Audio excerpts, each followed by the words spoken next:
too. Give me some money and I'll write it down. So it's coming out in Britain. It's coming out in October, and it's coming out next month, well, in September in the States. I thought, would you like to hear some of it? It's like a bedtime story. You're all kind of old now, and you need to go to bed. So. Oh, it maybe it'll make you go to sleep. God, I hope not. So this song. There you go. It's a Freudian slip. This chapter, and it's only 2 pages long, is called In Your Street.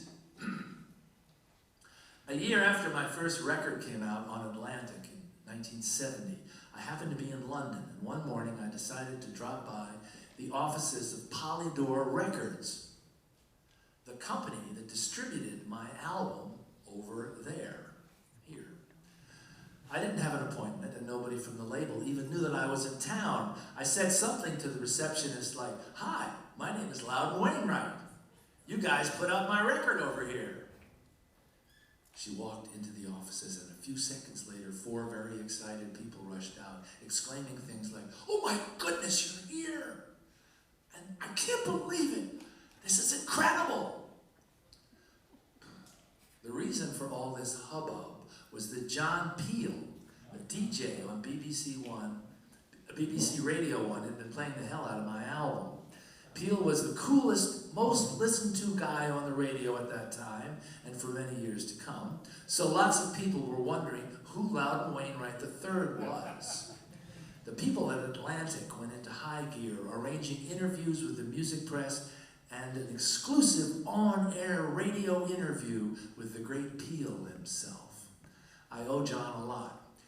He almost single-handedly created my career over there, here, by playing and praising my songs to his faithful, avid listeners.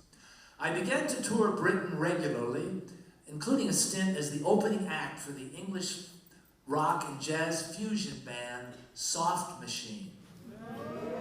Woo! We traveled by train on British Rail, riding in those cushy first-class carriages you see in movies like The Lady Vanishes and A Hard Day's Night. In those days, in addition to the dailies like The Guardian, The Times, and The Telegraph, there were the music papers, the big 3 being Melody Maker, Sounds, and the New Musical Express. My career was in rapid ascension then, and I used to buy all the papers at the station newsstands, and then greedily read and reread reviews and articles about myself on the train journeys. My carriage mates, the somewhat older guys in Soft Machine, having been around the block a few times, mostly stuck to the soccer and cricket results. On October 12, 1971, I had the scary privilege of opening for the Everly Brothers at the Royal Albert Hall. The place was packed, 7,000 strong, when I walked out onto the stage with my red Gibson Hummingbird to start my set. It was supposed to be 35 minutes long, but it only lasted about 12. Andrew Bailey wrote about the gig in the London Evening Standard. It was plain to see that the bulk of the audience had come to see the Everly Brothers.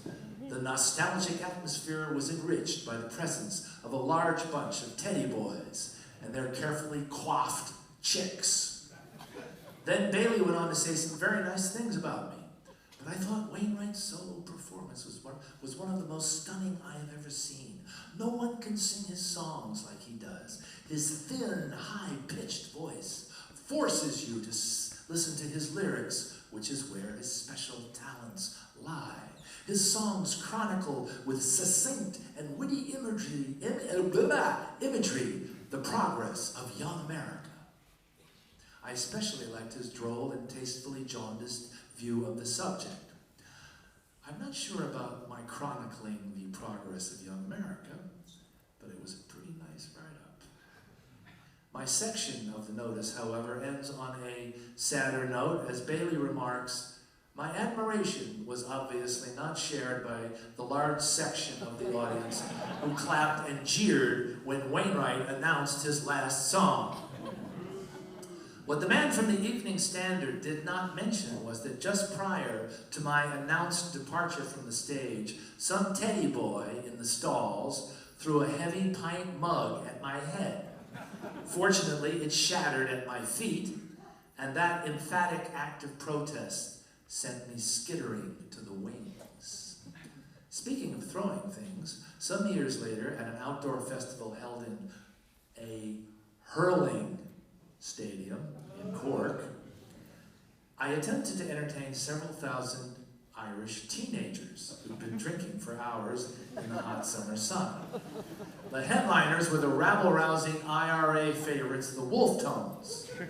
And like the Teddy Boys at the Everly Brothers show, the audience could be characterized as impatient. I was the first one sacrificed on the bill.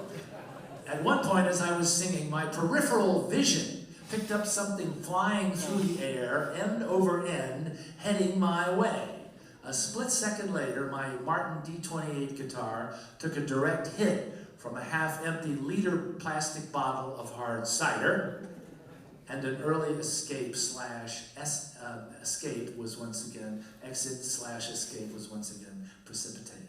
Chris Christopherson was on deck, and when he and his band came out, the drunken louts threw shit at them too. To paraphrase Mr. Congreve, music hath charms to soothe the savage breast.